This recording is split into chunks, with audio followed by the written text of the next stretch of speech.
Welcome to my YouTube channel. मेरा नाम आसिफ अली हैदर है। हम केमिस्ट्री के बारे में पढ़ेंगे कि केमिस्ट्री क्या चीज़ है।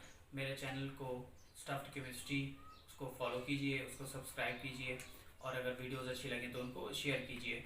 आइए स्टार्ट करते हैं। अब आज जो हमारा टॉपिक है वो है बेसिक कंसेप्ट ऑफ केमिस्ट्री के। केमिस्ट्री बेसिकली है क्या।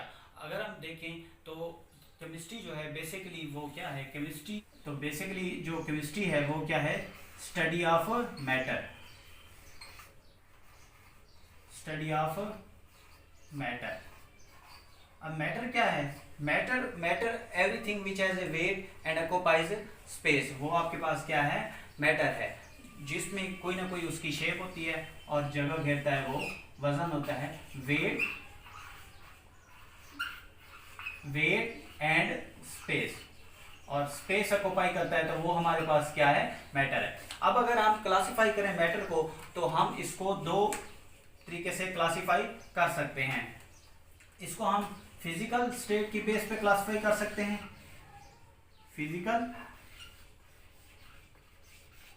फिजिकल स्टेट कि मैटर दिखता कैसा है, उसकी फिजिकल अपीयरेंस कैसी है, इसकी बेस पे। या हम उसको क्लासिफाई कर सकते हैं केमिकल नेचर की बेस पे कि वो केमिकली किस तरह बिहेव करता है। केमिकल नेचर की बेस पे उसको हम क्लासिफाई कर सकते हैं। अब अगर हम फिजिकल स्टेट में देखें तो उसमें हम फर्दर क्लासिफाई कर सकते हैं किसमें, सॉलिड्स में,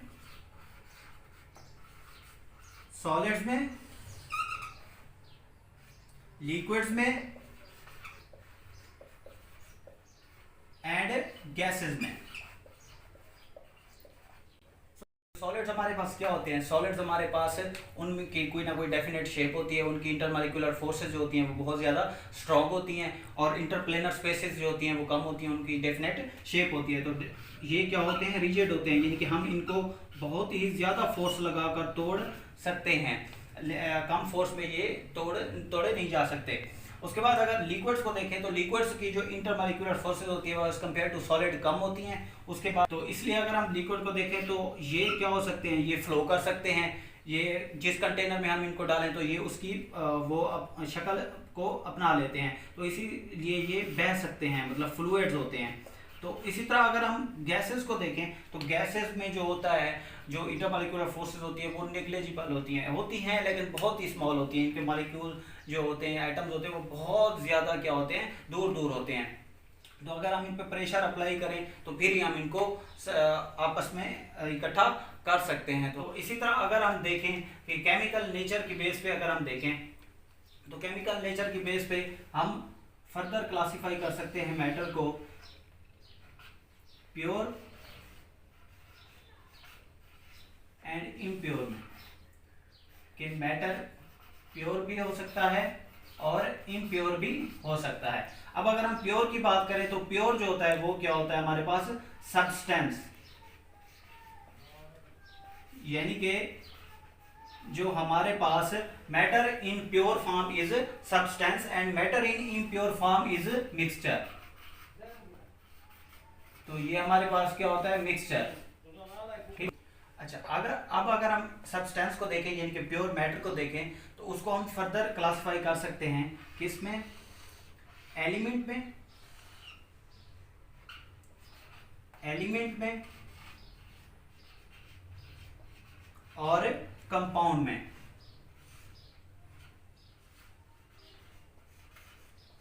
एलिमेंट में और कंपाउंड में। अब एलिमेंट्स क्या होता है, एलिमेंट होते हैं जिनमें सेम काइंड ऑफ एटम्स पाए जाते हैं, वो क्या होते हैं, हमें एलिमेंट्स होते हैं। अब अगर हम एलिमेंट को फर्दर डिवाइड करें या क्लासिफाई करें तो उसमें 3 क्लासेस होती हैं, मेटल्स, नॉन मेटल्स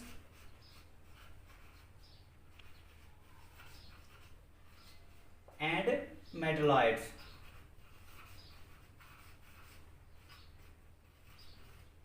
तो मेटल, नॉन मेटल और मेटलॉइड्स होते हैं। मेटल्स आप शुरू से पढ़ते आ रहे हैं कि वो जो पहली क्लासेस में जो हमने पढ़ा है कि which can be drawn into sheets and wires, जो गुड कंडक्टर ऑफ इलेक्ट्रिसिटी भी होते हैं। तो मेटल्स जो like sodium metal, potassium, magnesium, etc, ये एग्जांपल्स हैं किसकी, मेटल की। इसी तरह अगर हम नॉन मेटल्स को देखें तो नॉन मेटल्स हमारे पास मेटल्स की तरह इनको हम शीट्स और वायर्स ईटीसी में ड्रा नहीं कर सकते, ये पुअर कंडक्टर ऑफ इलेक्ट्रिसिटी होते हैं ये। तो अगर हम नॉन मेटल्स को देखें तो नॉन मेटल्स में हमारे पास जो कार्बन आ गई, ब्रोमीन, आयोडीन, ऑक्सीजन, ईटीसी, ये सारे हमारे पास क्या हैं, नॉन मेटल्स में आ जाते हैं। उसके बाद अगर मेटलाइट्स को देखें तो मेटलाइट्स वो होते हैं जिनकी जो प्रॉपर्टीज होती है वो in between metal and non metal होती हैं। तो लाइक आर्सेनिक, एंटीमनी, ईटीसी, ये क्या है हमारे पास, मेटलाइट्स हैं। इसी तरह अगर हम कंपाउंड को देखें तो कंपाउंड भी क्लासिफाई किए जा सकते हैं ऑर्गेनिक एंड इनऑर्गेनिक में। ऑर्गेनिक कंपाउंड्स भी हो सकते हैं और इनऑर्गेनिक कंपाउंड्स भी हो सकते हैं। इसी तरह अगर मैं ऑर्गेनिक को देखूं तो ऑर्गेनिक के बारे में पहले ये कहा जाता था शुरू में कि जो ऑर्गेनिक कंपाउंड्स होते हैं वो only synthesised in living bodies, कि वो सिर्फ लिविंग बॉडी में ही सिंथेसाइज हो सकते हैं। बाद में जो रेवोल्यूशनरी एक आइडिया जिसमें मुलर ने यूरिया प्रिपेयर किया था फ्रॉम एन इनऑर्गेनिक प्रिकसर, तो उस तरह जो वहाँ से स्टार्ट हुआ था कि ऑर्गेनिक को हम सिंथेसाइज भी कर सकते हैं, आर्टिफिशियली इनको लेबोरेटरी में भी बनाया जा सकता है। तो इसी तरह ऑर्गेनिक जो कंपाउंड्स होते हैं उनमें fats, mostly fats, carbohydrates, etc, ये जो होते हैं मतलब जो लिविंग बॉडी में पाए जाते हैं मोस्टली वही ऑर्गेनिक कंपाउंड्स होते हैं। इसके बाद अगर इनऑर्गेनिक की बात करें तो इनऑर्गेनिक कंपाउंड्स जो होते हैं वो बेसिकली अर्थ क्रस्ट में पाए जाते हैं, बेसिकली अर्थ क्रस्ट में वो पाए जाते हैं। तो उन जो होते हैं उनको हम inorganic compounds, like NaCl common inorganic compound है जिसे हम कॉमन सॉल्ट भी कहते हैं, इनऑर्गेनिक सॉल्ट। इसके बाद सोडियम हाइड्रोजन कार्बोनेट, ईटीसी, ये सब। इसी तरह अब अगर हम मिक्सचर की बात करें तो मिक्सचर को भी हम क्लासिफाई कर सकते हैं प्योर और इम्प्योर में, लाइक होमोजीनियस मिक्सचर और हेट्रोजीनियस।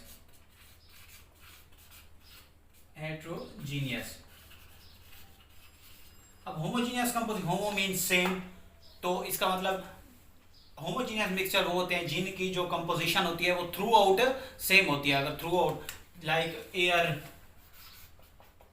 गैसोलीन, ईटीसी, ये हमारे पास क्या है, हमारे पास ये होमोजीनियस मिक्सचर है। इसी तरह हम हेट्रोजीनियस मिक्सचर को देखें तो हेट्रोजीनियस की जो कंपोजिशन होती है वो थ्रू आउट यूनिफॉर्म नहीं होती, वो चेंज होती रहती है। लाइक हम क्ले को देख लेते हैं, हमारे पास सैंड हो गई, ईटीसी, ये सारे हमारे पास क्या है, हेट्रोजीनियस मिक्सचर है। तो इस तरह हम देखते हैं कि जो केमिस्ट्री है बेसिकली वो लाइफ के हर फेज में इन्वॉल्व है। आप मेडिसिन को देख लें, आप पेपर को देख लें, आप प्लास्टिक्स को देख लें, आप उसके बाद पेंट इंडस्ट्री देख लें, डिटर्जेंट्स को देख लें। अगर हर जो फील्ड है उसमें मोस्टली आपके पास जो है केमिस्ट्री इन्वॉल्व है। आपके खाना खाते हैं तो फूड की ऑक्सीडेशन होती है, उसमें आपके पास केमिस्ट्री इन्वॉल्व है। उसके बाद आप किसी चीज़ को जलाते हैं तो उसमें जो केमिकल रिएक्शन होता है वो आ रहा है केमिस्ट्री से। तो जो आपके पास मोस्टली जो इन्वॉल्व हैं चीज़ें वो आपके पास किस में हैं, केमिस्ट्री से रिलेटेड है। तो अब ये बेसिक कंसेप्ट के बारे में मैंने आपको मोस्टली बता दिया है कि तो ये आप लर्न कर सकते हैं इससे। तो फर्दर हम इंशाल्लाह नेक्स्ट लेक्चर स्टार्ट करेंगे, तो स्टे ट्यून्ड। तो मेरे चैनल को सब्सक्राइब कीजिए, लाइक कीजिए, कमेंट कीजिए और नेक्स्ट वीडियो का इंतज़ार कीजिए।